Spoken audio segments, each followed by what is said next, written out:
नतीजों पर तो अमूमन लोगों ने ये माना है कि भारतीय जनता पार्टी एक साइकोलॉजिकल ऑफेंसिव ली है और खुद ही मोदी ने कहा भी है कि अब 2024 सेटल्ड मामला है।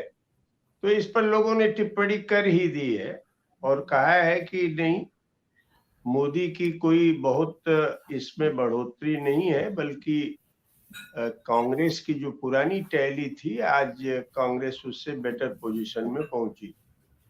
तो बहरहाल ये एक मैथमेटिकल कैलकुलेशन और पॉलिटिक्स की बात हो रही है, तो मैं उस पर नहीं जाना चाहता, लेकिन दो चीजें इस पर मैं बात अभी करना चाहता हूँ।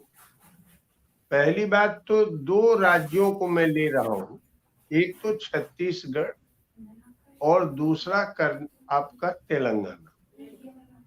छत्तीसगढ़ में लोग ये मान के चले थे कि यहाँ पर कांग्रेस को जीतना ही जीतना है, लेकिन कांग्रेस वहां हार गई।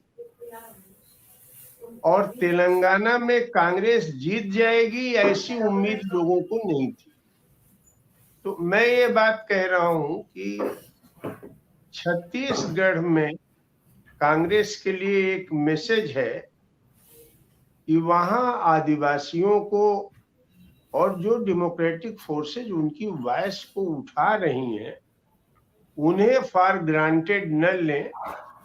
उनके पास भी पोटेंशियल है। कांग्रेस के को एक सबक सिखा सकते हैं।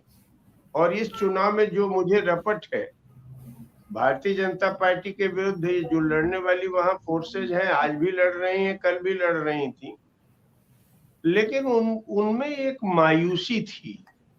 उनमें ये मायूसी थी कि कांग्रेस की सरकार जिस उम्मीद से हम लोग लाए थे, कांग्रेस की सरकार उस उम्मीद के ऊपर खड़ा होने की बात तो छोड़ दीजिए, वही सब हथकंडे और दमन और तरीके अख्तियार कर रही है जो रमन सरकार के दौर में था। तो एक तो यह लेसन है कांग्रेस के लिए भी और इंटायर अपोजिशन के लिए कि जनता एक मूड में तो है बड़े बदलाव की, लेकिन आप केवल उसको जैसे चाहे तैसे कर लेंगे, उसके लिए अभी फिलहाल वो तैयार नहीं है। आपके साथ उस तरह से खड़ी नहीं हो पाएगी और इसका फायदा बीजेपी को हो जाएगा। हालांकि यह जो लड़ने वाली आंदोलन की ताकतें हैं, उन्होंने बीजेपी का विरोध वहां भी किया, लेकिन माहौल बीजेपी के विरुद्ध जो बनना था वो बनाने में उन्होंने अपनी भूमिका उस तरह से नहीं निभाई। और दूसरा जो तेलंगाना का चुनाव है, वो ये मैसेज देता है कि पॉलिटिक्स डोमिनेट करती, राजनीति डोमिनेट करती। केवल वेलफेयर स्कीमिज्म चला के, वेलफेयर के नाम पर आप लोगों को ज्यादा से ज्यादा लाभार्थी बना करके अगर आप ये सोचते हैं कि आप सत्ता अपने पास रखेंगे या सत्ता जीत लेंगे, यह संभव नहीं है। आपकी डिसाइसिव पॉलिटिक्स क्या है?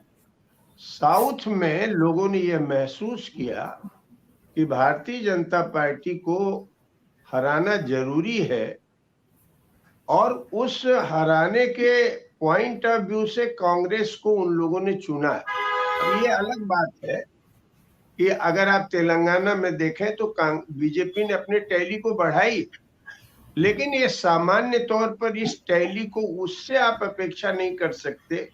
जब वहां पर पालिका का चुनाव हुआ था, उस समय लोगों को ये लगने लगा था कि ये जो तेलंगाना बीआरएस है, उसको हराने की स्थिति में, केसीआर को हराने की स्थिति में यहाँ बीजेपी राइज कर सकती।